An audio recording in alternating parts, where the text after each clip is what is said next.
Do you know what is the correct use of word practice with C and practice with S? If you don't know, I'll tell you about that in a simplest way.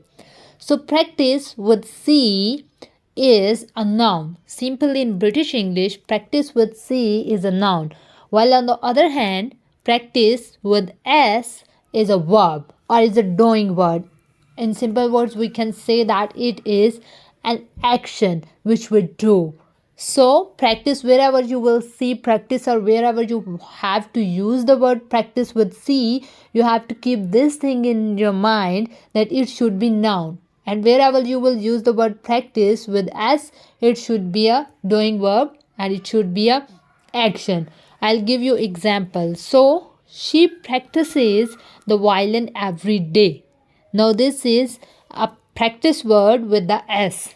So in this sentence, it is used as a verb because it is the word practice with S. And now if we see the example of word practice with C, you need more practice in writing. Now here practice is a noun. She is really out of practice. Here the word practice with C is a noun. So the basic difference between the word practice and practice is that practice with the C letter is a noun and practice with the S letter is a verb. Do you get that?